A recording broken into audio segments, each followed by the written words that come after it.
वंदे मातरम। दर्शक मित्रों, आप देख रहे हैं स्टार न्यूज नेटवर्क और मैं विजय खान। 26 जनवरी को गणतंत्र दिवस मनाया गया। यह सूरत में 75वां गणतंत्र दिवस समारोह था। सूरत शहर में अलग जगहों पर गणतंत्र दिवस मनाया जा।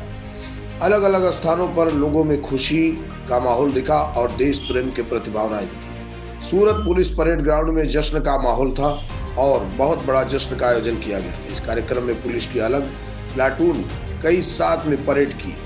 परेड के बाद पुलिस कमिश्नर ने जनता के नाम संदेश दिया और जनता को आश्वस्त रहने की बात कही कि वे पुलिस से न डरें और पुलिस का साथ लें और पुलिस के साथ रहें।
भारत के गणतंत्र दिवस के अवसर पर आज सूरत शहर पुलिस द्वारा परेड का आयोजन किया गया।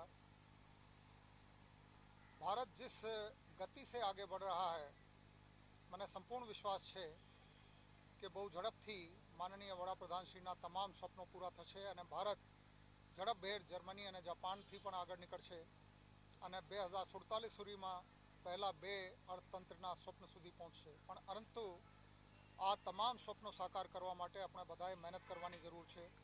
સુરત શહેરના નાગરિકો જેવી રીતે એકબીજાની સાથે સહકાર કરીને પહેલા નંબરના સ્વચ્છતમ સિટી બન્યા છે, એવી જ રીતે સલામતીની બાબતમાં અમારો નિર્ધાર છે કે સુરત સૌથી સલામત શહેર ભારત વર્ષમાં પણ છે।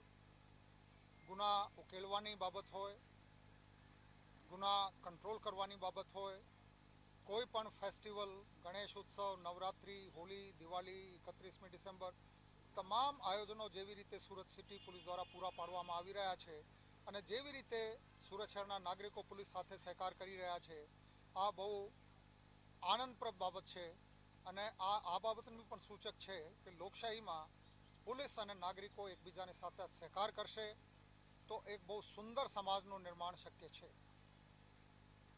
પોલીસ દ્વારા અનેક નવા કાર્યક્રમો વર્ષ 2023માં જે ચાલતા હતા, દાખલા તરીકે 13 तुझको अर्पण, no drugs in Surat city, રક્તદાન થેલેસેમિયા ગ્રસિત બાળકો માટે કરવાની છેલ્લા 9 મહિનાથી ચાલતી પ્રગતિ, વ્યાજ વટાણા લોહી ચૂસનાર તત્વો વિરુદ્ધમાં શરૂ કરવામાં આવેલ ઝુંબેશ નો ડ્રગ્સ ઇન સુરત સિટી, જે મેં વાત કરી, એવી જ રીતે ગુના ઉકેલવાની ફરાર ડ્રાઈવ થકી લગભગ 380 જેટલા જૂના સમયના 45 વર્ષ સુધીના ફરારી આરોપીઓને અટક કરવામાં જે સફળતા મળેલ છે, લૂંટ અને ધાડના જેટલા ગુનાઓ બનેલ છે આ તમામ વર્ષ 2023માં 100% ડિટેક્ટ થયા છે.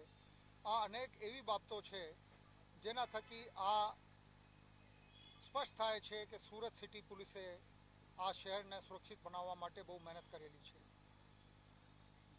ગંભીર ગુનાઓમાં ગુનેગારને તાત્કાલિક સજા મળે આના માટે પણ પોલીસ દ્વારા જે એસઓપી જેવી રીતે કામ કરવામાં આવી રહ્યું છે, સમસ્ત રાજ્ય અને રાષ્ટ્ર માટે દાખલારૂપ અનેક કિસ્સાઓમાં ફાંસીની સજા સુધીના ચુકાદાઓ નામદાર કોર્ટ તરફથી મળ્યા છે. આજીવન કારાવાસની સજા, 20 વર્ષ ઉપરની સજા, જેથી કાયદો વ્યવસ્થા અને ક્રિમિનલ જસ્ટિસ સિસ્ટમ મજબૂત રીતે સુરતમાં જેવી રીતે પ્રતિસ્થાપિત થયું છે, આ બહુ મહત્વની બાબત છે.